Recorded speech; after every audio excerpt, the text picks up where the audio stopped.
నమస్తే. బెంగాల్లో ఎన్నికలు దగ్గర పడుతున్న కొద్దీ రణరంగంలా మారుతోంది. అక్కడ తాజాగా జరిగినటువంటి కొంతమంది జ్యుడిషియల్ అధికారులను నిర్బంధించడంతో సుప్రీంకోర్టు సీరియస్ కావడం, తర్వాత ఎన్ఐఏ విచారణకు ఆదేశించడం, ఇదంతా కూడా జరిగింది. మమతా బెనర్జీలో రోజు రోజుకి భయం పెరుగుతున్నట్టుగా కనబడుతోంది. ఎస్ఐఆర్ ప్రాసెస్కి సంబంధించి ఈ రోజు వరకు కూడా సుమారుగా 90 లక్షల ఓట్లు తొలగించబడినట్టుగా తెలుస్తోంది. ఎన్నికల సంఘం తాజాగా చెబుతున్నటువంటి లెక్కలు. రెండవ స్టేజ్ పూర్తయ్యేసరికి 63,66,000 ఓట్లు తొలగించబడ్డాయి. తాజాగా అందుతున్నటువంటి లెక్కల ప్రకారం చూస్తే 90 లక్షల ఓట్లు, చాలా పెద్ద మార్జిన్ ఇది. మరి ఇదేమైనా గేమ్ చేంజర్ కాబోతుందా రాబోయే ఎన్నికల్లో? ఏం జరుగుతోంది వెస్ట్ బెంగాల్లో? వెస్ట్ బెంగాల్ ఎన్నిక ఎందుకు ఈ దేశానికి కీలకమైంది? రెండు పార్టీలు కూడా, టీఎంసీకి కానీ బీజేపీకి కానీ ఎంత కీలకమైంది? Let's talk. నాతో స్టూడియోలో ఉన్నారు మా రీసెర్చ్ జర్నలిస్ట్ ఆదిత్య కృష్ణ గారు. ఆదిత్య గారు నమస్తే. నమస్తే. బెంగాల్లో ఎలక్షన్ డేట్ దగ్గర పడుతున్న కొద్దీ కూడా టెన్షన్ పెరుగుతోంది, రణరంగంలాగా మారుతోంది. బెంగాల్లో అది కామనే, వాళ్ళు ఎంతకైనా ఏ ఎక్స్టెంట్కైనా వెళ్తారు టీఎంసీ. సో ఏం జరుగుతుంది? రీసెంట్గా ఎన్నికల సంఘం చెప్తోందా మొత్తం 90 లక్షల ఓట్లు డిలీట్ అయినట్టుగా? రైట్. అంటే మనకి ఇంతకు ముందర తెలిసిందే, ఇంతకు ముందర మనకి ఆల్రెడీ ఒక 58 నుంచి 60 లక్షలు, 63. సో 60 లక్షల దాకా దాదాపు అప్పట్లో తీసేశారు. ఫేజ్ 2 స్టార్టింగ్లోనే తీసేశారు. అది కూడా ఏంటంటే ఇట్లాంటివి చాలా డౌట్స్ ఉంటే అవి ఎలక్షన్ కమిషన్ కూడా చెక్ చేసి, ఎస్ఐఆర్ వాళ్ళు కూడా చెక్ చేసి, అవన్నీ చేసి అడ్జుడికేట్ చేసి దాంట్లో ఫైనల్ డెలిషన్స్ అయింది. మొన్నటి దాకా 60-63 లక్షల దాకా అయింది. ఇప్పుడు రీసెంట్గా మళ్ళీ దీనికి ఇంకా ఫర్దర్ ఒక 28 లాక్స్ ఎంతో యాడ్ అయింది. అంటే ఆల్మోస్ట్ 90 lakh ఓటర్స్ అనేది డిలీట్ అయింది. ఈ డెలిషన్స్లో మనం గుర్తుపెట్టుకోవాలి, దీంట్లో ఏంటంటే చాలా ఒక సిగ్నిఫికెంట్ పాపులేషన్ ఎట్లా ఉంటుందంటే ఓటర్ ఐడీస్ అది వాళ్ళు బై డెత్ అయినా, లేకపోతే వాళ్ళు అన్ట్రేసబుల్ అయినా, లేకపోతే వాళ్ళు అక్కడ ఉండకపోవటం అయినా, అట్లా రకరకాల కారణాల వల్ల ఉంటుంది. ఇన్ఫాక్ట్ ఫేజ్ 1 ఎస్ఐఆర్ జరిగినప్పుడు అదే జరిగింది. ఎక్కువ డెత్స్తో వెళ్ళిపోయిన వాళ్ళు, లేకపోతే అన్ట్రేసబుల్, లేకపోతే నాన్ ఎగ్జిస్టెంట్, ఇవన్నీ పోయాయి. అంతా నెక్స్ట్ ఫేజ్ ఏంటంటే ఇమిగ్రేషన్స్ అన్ని కూడా చూసారు. ఇంకా ఎవరెవరు ఇన్ఫిల్ట్రేటర్స్ ఏంటి. అన్ఫార్చునేట్గా ప్రతి ఒక్కరికి కూడా ఆధార్ కార్డు ఉంటుంది. అక్కడ ప్రతి ఒక్కరు ఆధార్ కార్డు చూపించి ఆమె సిటిజన్ అనేస్తారు సింపుల్గా. సో దానికి కూడా ఇప్పుడు రీసెంట్గా అన్నది Aadhaar card is not a proof of citizenship, అది ఇస్ ప్రూఫ్ ఆఫ్ ఐడెంటిటీ. మీ ఐడెంటిటీ మీరు వెరిఫై చేయడానికి చూపించండి, కానీ ప్రూఫ్ ఆఫ్ సిటిజన్షిప్ కాదు అనేది ఈసారి చాలా స్పష్టంగా అది డిక్లేర్ చేశారు. సో ఇప్పుడు 90 lakhs అంటే ఇప్పుడు రఫ్లీ ఆల్మోస్ట్ 1 కోటి మంది. సో 1 కోటి ఓటర్స్ అక్కడ రెడ్యూస్ అవుతున్నట్టు. సో ఇన్ఫాక్ట్ ఇవి కొన్ని కాన్స్టిట్యుయెన్సీస్ ఎట్లా ఉన్నాయంటే, దాంట్లో ఇప్పుడు నాదియా అనే కాన్స్టిట్యుయెన్సీ ఉంది, దాంట్లో 2 లక్షల పైన, దాదాపుగా 2.5 లక్షల ఓటర్స్ని అక్కడ తీసేశారు. Okay right. సో దాంట్లో కూడా ఆల్మోస్ట్ మనకి 30% అక్కడ మనకి ఓటర్ డెమోగ్రఫీ చూసినా 30% ఈజీగా ముస్లిమ్స్ ఉంటారు అక్కడ. రైట్. సో ఇవన్నీ అందుకని ఇప్పుడు అది తీసుకోండి, లేకపోతే ఇప్పుడు బంకురా అని ఇంకో కాన్స్టిట్యుయెన్సీ ఉంది, అక్కడ కూడా ఆల్మోస్ట్ అక్కడ 1.5 లక్షల పైన ఓటర్స్ని తీసేశారు అక్కడ. సో న్యాచురల్గా ఏమంటారు ఇక్కడ, సో మీరు మహువా మొయిత్రా కూడా టీఎంసీ మెంబర్ ఆఫ్ పార్లమెంట్, ఆమె మంది ఇది సెలెక్టివ్గా ముస్లిమ్స్ని టార్గెట్ చేసి ఆ ఓటర్ బేస్ని ఎఫెక్ట్ చేయడానికి చేస్తున్నటువంటి స్కెచ్ ఇది అన్నట్టు ఆమె ఒక స్టేట్మెంట్ అనేది ఇచ్చారు. కానీ ఇది మనం చూస్తే ఎస్ఐఆర్ అనేది ఓన్లీ వెస్ట్ బెంగాల్లో చేయట్లా, 12 స్టేట్స్లో జరిగింది. అది అక్రాస్ ద కంట్రీ జరుగుతుంది. ఓవరాల్ దాదాపుగా 6.5 కోట్ల పైన మంది అన్ని ఓటర్స్ వాళ్ళు తీసేశారు, డిలీట్ చేశారు. దాంట్లో ఇందాక మనం అనుకున్నట్టు యూపీలోనే దాదాపుగా 2.5 కోట్లు అక్కడే పోయింది. 2,75,00,000 యూపీలోనే పోయి. కరెక్ట్. సో యూపీలో ఇష్యూ అవ్వట్లేదు, అది బీహార్లో అవ్వట్లేదు, అది వెస్ట్ బెంగాల్లోనే అవుతుంది. రైట్. సో వెస్ట్ బెంగాల్లోని ఎందుకు అవుతుందని చూడాలి. ఇన్ఫాక్ట్ అన్నిటికంటే ఎక్కువ థ్రెట్ ఉన్నది వెస్ట్ బెంగాల్లో, ఎందుకంటే బంగ్లాదేశ్ ఇన్ఫిల్ట్రేషన్ అనేది అందరికి తెలిసింది. పోరస్ బార్డర్స్ ఉన్నాయి, దాంట్లో చాలా చోట్ల ఏంటంటే బార్డర్స్ మనం పెట్టలేము. అక్కడ ఉండే ఆ ల్యాండ్ వల్ల, అక్కడ ఉండే వెట్ ల్యాండ్స్ వల్ల అసలు బార్డర్ అనేది ఇన్స్టాల్ చేయడానికి ఉండదు. 4,000 కిలోమీటర్లు అంత ఉంటుంది. కరెక్ట్. దాంట్లో కూడా మళ్ళీ మీరు ఆ బార్డర్స్ చూసి ఎట్లా ఉంటుందంటే, కొన్ని బంగ్లాదేశీ సెటిల్మెంట్స్, బంగ్లాదేశ్ టెరిటరీ మన బార్డర్ లోపల ఉంటుంది ఐలాండ్స్ లాగా, అట్లాగే మన కొన్ని టెరిటరీ బంగ్లాదేశ్ బార్డర్ లోపల ఐలాండ్స్ లాగా ఉంటాయి. అఫ్ కోర్స్ ఇది మోదీ గవర్నమెంట్ వచ్చిన తర్వాత చాలా మట్టుకు ఇవి సెటిల్ చేశారు, సర్కిల్స్ లాగా ఉంటాయి. అవును, అట్లా ఎంబెడ్ అయి ఉంటుంది. అవును. రైట్. సో ఇట్లాంటి డిఫికల్ట్ టెరైన్ మనకి వెస్ట్ బెంగాల్ దగ్గర ఉంటుంది, కొద్ది గొప్ప కొంచెం అస్సాం దగ్గర ఉంటుంది. So infiltration is very easy. So అందుకని ఈ కాంప్లికేషన్ ఉంటుంది. So దర్స్ a lot of infiltration. మనం చూస్తే ఇప్పుడు దాంట్లో కూడా తెలివైన వాళ్ళు ఏం చేశారు, ఇప్పుడు రోహింగ్యాస్ కూడా మయన్మార్లో తరిమేసిన రోహింగ్యాస్ బంగ్లాదేశ్కి వెళ్ళి బంగ్లాదేశ్లో తరిమేశారు. వాళ్ళు వచ్చి ఇక్కడ బంగ్లాదేశ్ బార్డర్లోకి ఎంటర్ అయ్యారు, అస్సాం బంగ్లాదేశ్.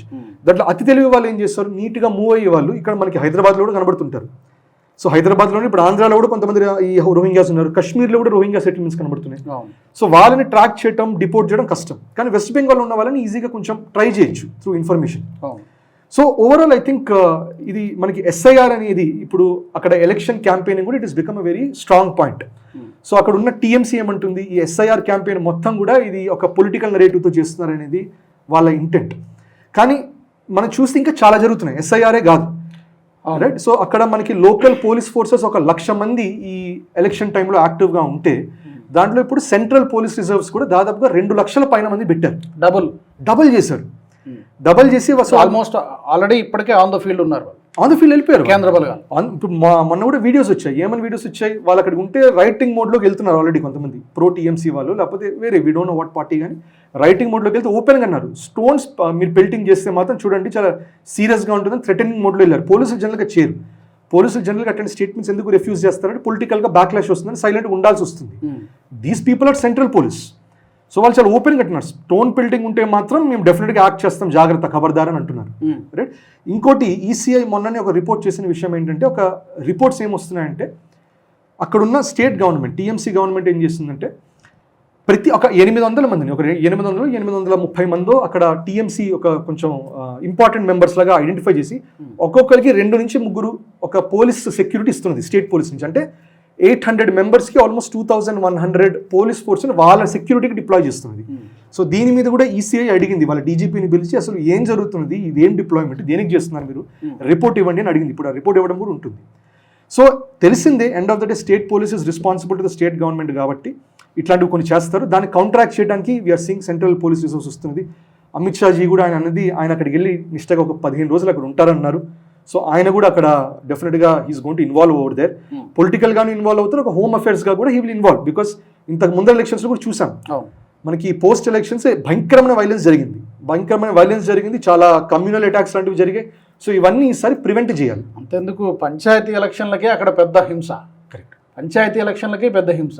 కరెక్ట్. తర్వాత అసెంబ్లీ ఎలక్షన్లు కూడా గత ఎన్నికల్లో బీజేపీపై ఒక విమర్శ వచ్చింది. కార్యకర్తలను కాపాడుకోలేకపోయారు, ఎవరెవరైతే తమకి వ్యతిరేకంగా ఓటేశారో వాళ్ళ ఫ్యామిలీస్ని టార్గెట్ చేసి దాడులు చేశారని చెప్పి. కరెక్ట్. బట్ ఆ టైంలో బీజేపీ సరిగ్గా వాళ్ళని ప్రొటెక్ట్ చేయలేకపోయిందనే విమర్శలు కూడా వచ్చింది. ఇన్ఫాక్ట్ అంటే 2025లో ఇతను ఈ షాజహాన్ అని ఉంటాడు, అది సందేశ్ ఖలీల్. ఎస్. సో షాజహాన్ ఇది core TMC guy, is TMC I think MLA కూడా ఏదో అయ్యాడు. సో ఎసెన్షియల్ ఆయన దగ్గర ఆయన సెక్షువల్ వైలెన్స్ మీద, ఆయన మీద సెక్షువల్ అసాల్ట్స్ మీద ఆయన మీద కేసెస్ ఉంది. తర్వాత రకరకాల ఇల్లీగల్ యాక్టివిటీస్ చేస్తుంటే చాలా రకరకాల రిపోర్ట్స్ ఉన్నాయి.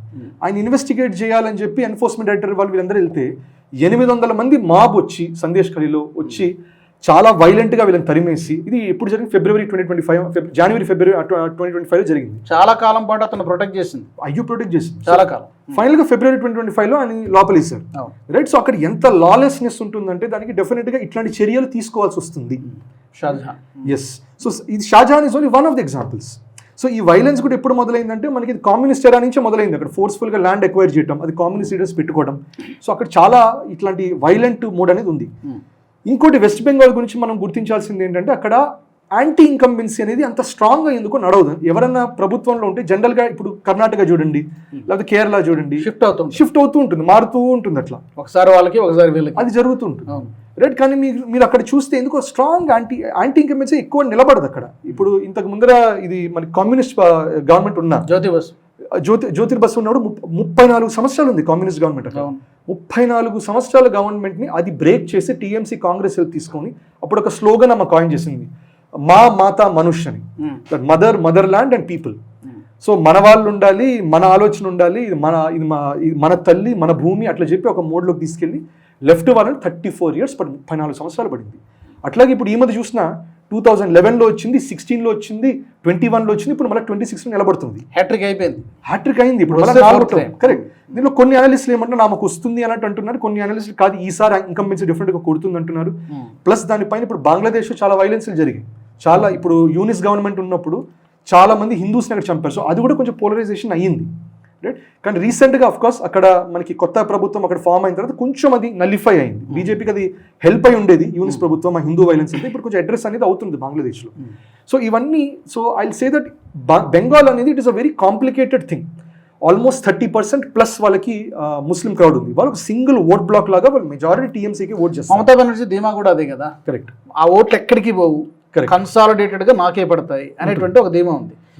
దానిపైన ఆమె చేసే ఒక ఇంట్రెస్టింగ్, నిన్ననే ఆమె ఇచ్చిన స్టేట్మెంట్, నేను ఇక్కడ పవర్లోకి లేకపోతే ఒక సర్టెన్ గ్రూప్ వచ్చి హిందువులని తరిమేస్తుందని చెప్పి హిందువులకు చెప్తున్నది ఆమె.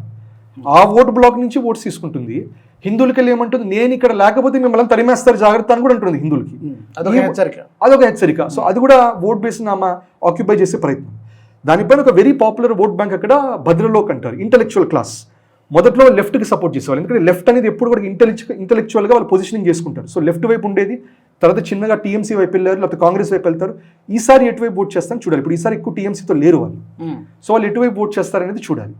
సో ఇప్పుడు మమతా బెనర్జీ ఇప్పుడు మేజర్గా ఆమె డ్రైవ్ చేసే ఫోర్సెస్ ఏంటి, that end of the day నాకు ఓట్ చేయండి, ముస్లిమ్స్ ఎనీవే నాకు ఓట్ చేస్తారు. ఇన్ఫాక్ట్ మీరు అక్కడ ఉన్న కాన్స్టిట్యుయెన్సీస్లో మీకు 294 సీట్స్ ఉంటే దాంట్లో around 80 to 90 seats are majority Muslim seats. దాంట్లో 75 సీట్స్ కంటిన్యూస్గా అది ఆ టీఎంసీకి వెళ్ళిపోతుంది. ఇన్ఫాక్ట్ లాస్ట్ టైం కూడా 90 ముస్లిం మెజారిటీ సీట్స్లో 75 సీట్స్ ఆమెకి వెళ్ళింది, టీఎంసీకి వెళ్ళింది. సో బీజేపీకి 75 మైనస్ చేసుకుని మొదలు పెట్టాలి వాళ్ళ calculations at least. Correct, right. So 294లో వాళ్ళు 75 హ్యాస్ టు బి రిమూవ్డ్. మిగతా దాంట్లో వాళ్ళ లెక్క మొదలవుతుంది, పోటీ ఉంటుంది. కరెక్ట్. అస్సాం కూడా అంతే అయింది. అస్సాం కూడా హిమంత బిశ్వ శర్మ ఆయన అదే అన్నాడు, ఒక 90 సీట్ల దాకా నాకు రావు, ఎందుకంటే డెఫినెట్గా అవంతా ముస్లిం సీట్స్ అవి, నేను మిగతా దాంట్లో నేను మేనేజ్ చేసి మెజారిటీ తెచ్చుకోవాలని. అస్సాంలో కొంచెం ఫేవరబుల్ గానే సర్వేలు వస్తున్నాయి. కరెక్ట్, వస్తున్నాయి. బీజేపీ ప్రూవ్ చేశారు, హీ హస్ డన్, చాలా వర్క్ చేశారు. కరెక్ట్. ఆ నంబర్స్ ఆయన అక్కడ వర్కౌట్ చేశారు, ఇక్కడ నంబర్స్ వర్కౌట్ అవ్వట్లా, రైట్. మొన్నటిదాకా ఇప్పుడు ఏంటంటే ఇప్పుడు సువేంద్ర అధికారి కూడా బాగా హెవీ క్యాంపెయినింగ్ చేస్తున్నారు. ఇప్పుడు ఆయన పట్టుకున్న ఇష్యూస్లో న్యాచురల్గా ఇది యాంటీ, అంటే ఒక విధంగా ఏంటంటే Hindu polarisation, Hindu strengthening, Hindu unite చేయాలని ఒక కాన్సెప్ట్ జరుగుతుంది. భద్రలోక్ని చిన్నగా కన్విన్స్ చేస్తున్నారు that you have to start looking national interest చూడండి, మీరు ఇటువైపు రండి, అదొక కన్విన్సింగ్ అనేది జరుగుతుంది. ఇంకోటి ఈమె మమతా బెనర్జీ ఆమె అన్ఎంప్లాయిడ్ యూత్కిను తర్వాత విమెన్కి ఆమె 1500 బెనిఫిట్స్ లాగా రాస్తే బీజేపీ మేనిఫెస్టోలో 3000 అంటున్నారు. విమెన్కిను అన్ఎంప్లాయిడ్ యూత్కి 3000 అంటున్నారు. సో అనలైజ్ చేస్తే టెక్నికలీ ఫ్రీ బీస్ వల్ల జనరల్గా జరిగేది ఏం మంచిదంటే జరగదు. కొన్నిసార్లు తప్పదు, ఇలాంటి పరిస్థితుల్లో తప్పదు, ఇక పవర్లోకి రావాలి కాబట్టి ఇంకా పోటీ పడి ఇవ్వాల్సి ఉంటుంది, హామీలు ఆప్షన్ లేదు అది. సో అన్ఫార్చునేట్గా అది చేయాల్సి వస్తుంది. ఒక అనలిస్ట్ యాంగిల్లో మనకు నచ్చకపోయినా కూడా ఒక పొలిటికల్ అనలిస్ట్ యాంగిల్లో అది వాళ్ళకి డెఫినెట్గా 3000 అని చెప్పి అది వాళ్ళు డెలివరీ చేయగలిగితే ఇట్ హెల్ప్ దెమ్. గత ఎన్నికలకి 2021లో జరిగిన ఎన్నికలకి ఇప్పుడు జరగబోతున్నటువంటి ఎన్నికలకి మేజర్ డిఫరెన్స్ ఎస్ఐఆర్ అనేది అప్పుడు లేదు, కరెక్ట్, ఇప్పుడు వచ్చింది. కరెక్ట్. చాలా నియోజకవర్గాల్లో మార్జిన్, విన్నింగ్ మార్జిన్ 10,000 తేడాతో 5,000 తేడాతో గెలిచినటువంటి నియోజకవర్గాలు చాలా ఉన్నాయి. కరెక్ట్. 21లో ఇప్పుడు ఈ 90 lakhs 90 లక్షల ఓట్లు ఏవైతే తొలగించబడ్డాయో, ఎవరికి తొలగించబడ్డాయో మనకు తెలియదు, అటు ఉంటాయి ఇటు ఉండొచ్చు. ఇది ఏమైనా ఇంపాక్ట్ ఉండదా ఈ మా రిజల్ట్స్లో? డెఫినెట్గా ఉంటుంది, రైట్. సో ఎలా ఉంటుంది అనేది, సో డెఫినెట్గా there'll be some level of impact. ఎందుకంటే ఇది చూస్తే ఇది న్యూ ఓటర్స్ కాదు ఇది, రైట్. సో 90 lakhs తీసేసారంటే చాలా మటుకు ఓల్డ్ ఓటర్స్ ఉంటారు. ఓల్డ్ ఓటర్స్ కన్సిస్టెంట్గా మెజారిటీ ఇప్పుడు మనకి లాస్ట్ ఎలక్షన్స్లో కూడా టీఎంసీకి 200 సీట్స్ పైనే వచ్చింది, రైట్. ఆల్మోస్ట్ 2/3 మెజారిటీతో గెలిచినట్టే వాళ్ళు, రైట్. సో దాంట్లో ఒక థ్రెట్ ఏమవుతుంది, ఓల్డ్ ఓటర్స్ లిస్ట్ నుంచి తీసేస్తున్నారంటే కొంచెం టీఎంసీ అక్కడ ఇంపాక్ట్ అవ్వచ్చు. అందుకనే మహామోయిత్రా అయినా లేకపోతే మమతా బెనర్జీ అయినా వీళ్ళందరూ కూడా they are protesting against it, they are not happy with it. ఎందుకంటే డైరెక్ట్గా ఇంపాక్ట్ అనేది ఉంటుంది, ఓట్ బ్యాంక్ పోతుంది కదా. కరెక్ట్, అది డెఫినెట్గా వాళ్ళు ఇంపాక్ట్ అవుతుంది. ఇంకోటి మీకు బంగ్లాదేశ్లో జరిగే వైలెన్స్ కూడా ఇక్కడ ఇంపాక్ట్ అనేది అవుతుంది.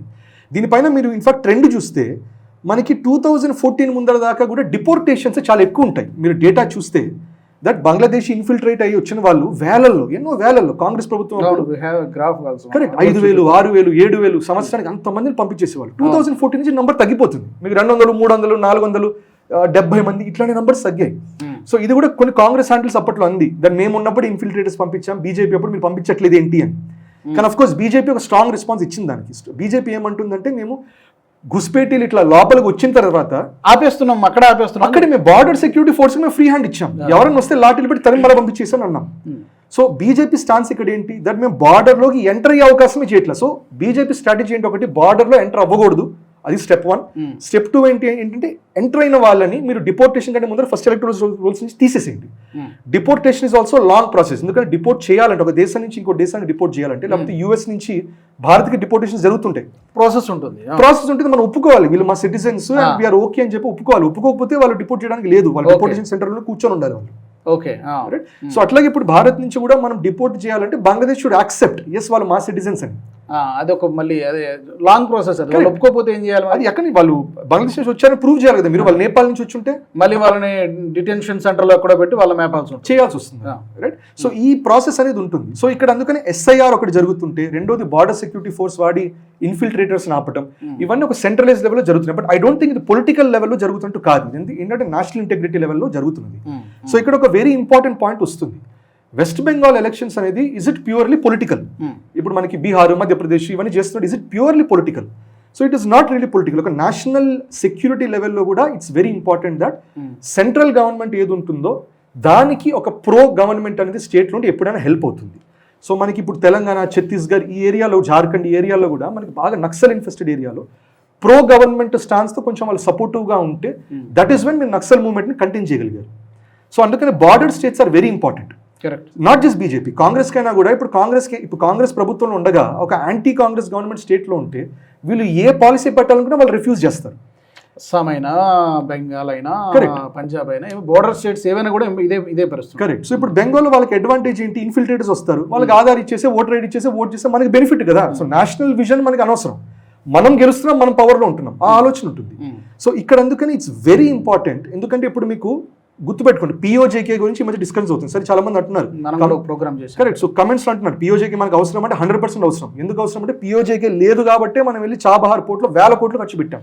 చాలా మంది ఏమంటున్నారంటే, నేను కూడా చూశాను కామెంట్స్ లో, ఆ చెత్త మనకెందుకు కరెక్ట్ అనే అభిప్రాయంతో ఉన్నారు. చెత్త అంటే ఇన్ ద సెన్స్ మనకు ఆ ల్యాండ్ కావాలి, అది మనదే, కానీ అక్కడ ప్రజలు మనకు వద్దనేటువంటి అభిప్రాయంతో చాలా మంది. అది కూడా. సో కానీ అక్కడ పాయింట్ ఏంటంటే మనకి ఆ ఏరియా పిఓజేకే అనేది ఉంటేనే అప్పుడే మనకి రష్యాకి, సెంట్రల్ ఏషియా కనెక్షన్ ఉంటుంది. అక్కడి నుంచి ఆయిల్ మనకి సింగిల్ స్ట్రైట్ లైన్లో వస్తుంది. అది లేదు కాబట్టి మొత్తం మెడిటరేనియన్ సీ మీద తిరిగి మనకి ధరలు పెరిగిపోతూ ఇట్లా వస్తున్నాయి. లేకపోతే ఇరాన్ మీదుగా తీసుకొచ్చి ఇరాన్లో మనం ఈ చాబహార్ పోర్ట్ నుంచి తీసుకోవాల్సి వస్తుంది. ఎందుకంటే పాకిస్తాన్ అడ్డుపడుతుంది, ట్రేడ్ జరగనివ్వట్ల. ఇది మనకి తెలియట్లా, కానీ ఏమవుతుందంటే లాంగ్ టర్మ్ ఇంపాక్ట్ ఉంటుంది. ఆ రూట్ పిఓజేకే వల్ల ఓపెన్ అప్ అవుతే మనకి ధరలు తగ్గుతాయి, ఆయిల్ ఖర్చులు తగ్గుతాయి, అన్ని తగ్గుతాయి మనకి. ఇంకోటి స్ట్రాటజికల్గా మనకి అది importance, it's a very important trade route and political strategy, geo స్ట్రాటజికల్గా ఇట్స్ ఎక్స్ట్రీమ్లీ ఇంపార్టెంట్. సో ఇప్పుడు పిఓజేకే గురించి ఇప్పుడు ఎందుకు మాట్లాడుతున్నామంటే ఆ డిస్కషన్ ఎందుకు వస్తుంది? ఖ్వాజా ఆసిఫ్ మొన్ననే మళ్ళీ ఒక మాట అన్నాడు, ఇది 2 సార్లు అన్నాడు, ఒకసారి కాదు. కోల్కతా మీద కోల్కతాని మేము టార్గెట్ చేస్తాం అంటున్నాడు. కోల్కతా పాకిస్తాన్ ఎట్లా టార్గెట్ చేస్తుంది? ఎందుకంటే మనకి ఎయిర్ డిఫెన్స్ సిస్టమ్స్ ఉన్నాయి. ఆపరేషన్ సింధులో రాజస్థాన్ బార్డర్స్ చేస్తే వాళ్ళు టచ్ చేయలేకపోయారు. కోల్కతాని కొట్టడం అంటే ఎక్కడి నుంచి కొడుతున్నట్టు? వాళ్ళు బంగ్లాదేశ్ నుంచి కొడతామని వాళ్ళు థ్రెటన్ చేస్తున్నారు. కరెక్ట్, ఈస్ట్ నుంచి కొడతామని థ్రెటన్ చేస్తున్నట్టు. సో అందుకని ఈస్ట్ నుంచి కొట్టేటప్పుడు then isn't West Bengal very important. West బెంగాల్లో కంటిన్యూస్ మిలిటరీ ప్రెసెన్స్ అనేది ఉండాలి. మనం అక్కడ సెక్యూరిటీ వైజ్ చాలా హైగా ఉండాలి, మన ఇంటెలిజెన్స్ చాలా స్ట్రాంగ్గా ఉండాలి. ఇవన్నీ జరగాలంటే న్యాచురల్గా అక్కడున్న స్టేట్ గవర్నమెంట్ సపోర్టివ్గా ఉండాలి సెంట్రల్ గవర్నమెంట్కి. సో ఇన్ఫాక్ట్ ఇంతకు ముందర కూడా ఇప్పుడు తమిళనాడులో స్టేట్ గవర్నమెంట్ సెంట్రల్ గవర్నమెంట్తో సరిగ్గా రిలేషన్ లేకపోతే మీకు అప్పుడు చూస్తే ఎల్టీటీ యాక్టివిటీ బాగా పెరుగుతుంది. ఆ రెండింటి మధ్యలో అగ్రిమెంట్ ఉంటేనే ఎల్టీటీ యాక్టివిటీ తగ్గటము, ఈ ద్రవిడిస్తాన్ అనే మూవ్మెంట్ తగ్గటం ఏమైనా అప్పుడే జరుగుతాయి. పొలిటికల్గా వాళ్ళు రెక్టారిక్ ఏం మాట్లాడినా అది వేరే విషయం. పొలిటికల్ మీ ఓట్ బ్యాంక్ ఏదైనా మాట్లాడుకోండి, బట్ ఇన్ యాక్షన్ కలిసి ఉండాలి సెంట్రల్ గవర్నమెంట్. సో దానివల్ల West Bengal becomes extremely important as a border state. National security పర్స్పెక్టివ్లో బెంగాల్లో గెలుపు అనేది చాలా చాలా అవసరం. కరెక్ట్. బీజేపీ గెలిస్తే కొంచెం సురక్షితంగా ఉంటుంది. కరెక్ట్. ఇది వీళ్ళు గెలిస్తే చాలా కష్టం అవుతుంది, హ్యాండిల్ చేయడం కష్టం అవుతుంది. కరెక్ట్. సెంట్రల్ గవర్నమెంట్కి హ్యాండిల్ చేయడం కష్టం అవుతుంది. Correct, absolutely. బీజేపీ పర్స్పెక్టివ్లో తీసుకుందాం, నేషనల్ సెక్యూరిటీ విషయంలో కరెక్ట్ అది చాలా అవసరం. ఏం చేస్తారో చూద్దాం. పొలిటికల్ యాంగిల్లో చూసుకుంటే బీజేపీకి వెస్ట్ బెంగాల్ ఎందుకు కీలకం? నాట్ అంటే వేరే అదర్ స్టేట్ లాగా కాకుండా వెస్ట్ బెంగాల్లో గెలుపు బీజేపీకి ఎందుకు కీలకం? సో మనకి west Bengal one definitely BJP has a expansionist idea. అంటే ఇన్ టర్మ్స్ ఆఫ్ అన్ని గెయిన్ చేయాలి టెరిటరీ అనేది ఉంటుంది. ఇన్ఫాక్ట్ ఈ మధ్య చూస్తే మీరు the new chief of BJP కూడా వాళ్ళు నితిన్ నబీన్ జీ పెట్టుకున్నారు. ఆయన కూడా ఆ ఏరియా ఇనవే ఆ ఏరియా నుంచే ఆయనకున్న ఆ ప్రాంతం కూడా ఛత్తీస్గఢ్ అవనండి, ఒడిషా అవనండి, బెంగాల్ అవనండి, బీహార్ అవనండి, అక్కడ కొంచెం ప్రామినెన్స్ ఉన్నటువంటి ఫిగర్. సో న్యాచురల్గా వాళ్ళకి ఏంటి పొలిటికల్గా they have to it is about conquering. So ఇంతకు ముందర మనం చూస్తే రాజ్నాథ్ సింగ్ జీకి, తర్వాత నెక్స్ట్ వచ్చిన అమిత్ షా జీకి, లేకపోతే ఈయన మన జేపీ నడ్డా గారికి, ఇప్పుడు ఈయనకి ఒక ఇవల్యూషన్ అనేది ఉంది. ఫస్ట్ ఛాలెంజ్ ఏంటి? We have to get BJP to power. That was the first challenge. అది వచ్చిన తర్వాత దెన్ ఉన్న ఫోర్ట్స్ని మనం ఫోర్టిఫై చేయాలి, ఇంకా పోగొట్టుకోకూడదు. అది నెక్స్ట్ వచ్చిన ప్రెసిడెంట్స్ చీఫ్స్ చేశారు. దాని తర్వాత ఏంటి? న్యూ టెరిటరీస్లోకి వెళ్ళాలి. అది చిన్నగా దిగుతుంది. ఇప్పుడు ఏంటంటే ఇప్పుడు అన్కాంకర్డ్ టెరిటరీస్ కొన్ని ఉన్నాయి. For example Telangana is an unconquered territory, మనకి Bengal is an unconquered territory. వీటన్నిటిలోకి రావాలి. సో ఒక పొలిటికల్ స్ట్రాటజీ వైజ్ వాళ్ళకి ఎక్స్పాన్షన్ అనేది it's very important. Sense of growth అనేది ఉంటుంది, రైట్? ఇంకోటి డెఫినెట్గా మనకి Bengal is important because of demographic change కూడా మనకి చాలా అగ్రెసివ్గా జరుగుతుంది. బంగ్లాదేశ్ ద్వారానే కాదు, అక్కడ మీకు ఐఎస్ఐ ఫండింగ్ అవ్వనండి, ఫారిన్ ఫండింగ్ అవ్వనండి, లోకల్గా కూడా చాలా రాడికలైజేషన్ జరుగుతుంది. ఇన్ఫాక్ట్ రీసెంట్గానే లాస్ట్ 2-3 డేస్లోనే కొంతమంది మౌలానాలు అన్న మాటే దట్ ఒక్కసారి మనం గెలిచిన మరుక్షణం స్టీమ్ రోలర్తో తొక్కి చంపేసేయాలి మనం అని చెప్పి ఒక మాట వచ్చింది మిగతా బెంగాల్. ఇంకో అతను ఒక మాట అన్నాడు, మనం గెలవడం బీజేపీ వాళ్ళని, ఆర్ఎస్ఎస్ వాళ్ళని, వీళ్ళందరినీ మనం ఎట్టి పరిస్థితుల్లో మనం కంప్లీట్గా ఫినిష్ చేసామని ఒక మాట వచ్చింది. వాళ్ళు they are not talking about political finishing, వాళ్ళు లిటరల్గా ఒక మర్డరస్ లెవెల్లో మాట్లాడుతున్నారు. అటువంటి మాటలు బయటకు వస్తున్నాయి. అండ్ సందేశ్ ఖలీ ఇందాక మాట్లాడినట్టు అక్కడ ఇన్ఫ్లుయెన్సర్స్ ఎట్లా ఉన్నారు, ఒకళ్ళు మాట్లాడితే 800 మందిని మనం మొబిలైజ్ చేయగలిగే కేపబిలిటీ వాళ్ళకు ఉంది. కన్సాలిడేట్ అవుతున్నారు. కరెక్ట్. సో దీనివల్ల ఏమవుతుంది, ఆ రాడికలైజేషన్ తగ్గాలి. ఇప్పుడు యూపీలో ఇంతకు ముందు అట్లాగే ఉండేది. మీరు అతీక్ అహ్మద్ అవనియండి, లేకపోతే ఈ హిందువులైన వికాస్ దుబే అవనియండి, వీళ్ళందరూ ఒక గ్యాంగ్స్టర్స్ లాగా ఉండి వాళ్ళందరూ ఒక కోటరీని పెట్టుకొని ఇన్ఫ్లుయెన్స్ చేసేవాళ్ళు. వాళ్ళని లేపేసిన తర్వాత చిన్నగా ఇప్పుడేంటి మిగతా వాళ్ళందరూ చెదిరిపోతారు. సో యూపీలో కూడా అటువంటి ఒక స్ట్రాంగ్ గవర్నమెంట్ వచ్చి క్రాక్ డౌన్ చేస్తే గానీ మనకి ఇప్పుడు మనం చేయాల్సి ఉంటుంది, చేయాల్సి ఉంటుంది, లేకపోతే అది ఎవరు చేయగలరు, ఒక సెంట్రల్ గా పవర్ ఉన్న వాళ్ళు చేయగలరు. స్టేట్ లెవెల్ వాళ్ళు ఏమనుకుంటారు, స్టేట్ లెవెల్లో మా అస్తిత్వం పోతుంది అనుకుని వాళ్ళు అట్లాంటి అగ్రెసివ్ స్టెప్స్ చేయలేరు. సో సమాజ్వాదీ పార్టీ అవనియండి, లేకపోతే ఇప్పుడు టీఎంసీ అవనియండి, వీళ్ళందరికీ ఏంటి state level. So state level అస్తిత్వం బ్రేక్ అయిపోతుంది, because that is where they exist. ఒక నేషనల్ లెవెల్లో beat UPA or beat NDA, BJP అయినా కాంగ్రెస్ అయినా వాళ్ళు నేషనల్ లెవెల్లో ఉంటారు కాబట్టి వాళ్ళు ఇండివిజువల్ లోకల్ డైనమిక్స్ చూడరు. వాళ్ళు ఒక పాన్ ఇండియా డైనమిక్ చూస్తారు, లేకపోతే గ్లోబల్ నరేటివ్స్ చూస్తారు వాళ్ళు. సో దానివల్ల ఎసెన్షియల్లీ మనకి నేషనల్ సెక్యూరిటీలోని ఇంపార్టెన్స్ ఉంటుంది. ఇన్ఫాక్ట్ ఎకానమిక్స్ వైజ్ కూడా చెప్తారు దట్ టీఎంసీ వచ్చినప్పటి నుంచి దాదాపుగా 7,000 మేజర్ కంపెనీస్ వదిలేసి వెళ్ళిపోయాయి అంటారు.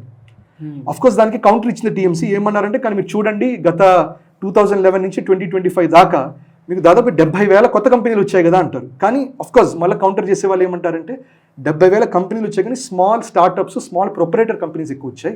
7,000 మేజర్ ప్రైవేట్ లిమిటెడ్ కంపెనీస్ అని వెళ్ళిపోయాయి, మేజర్ ప్లాంట్స్ పోయాయి ఇక్కడ నుంచి. సో మేజర్ డెవలప్మెంట్ జరగట్లా, అప్గ్రేడేషన్స్ జరగట్లా. సో ఎకానమీ డౌన్ ఉంది, అందుకనే మీరు అన్ఎంప్లాయ్మెంట్ బెనిఫిట్స్ మాట్లాడాల్సి వస్తుంది. ఇవన్నీ చెప్పి ఇది బీజేపీ అనేది చెప్తుంది.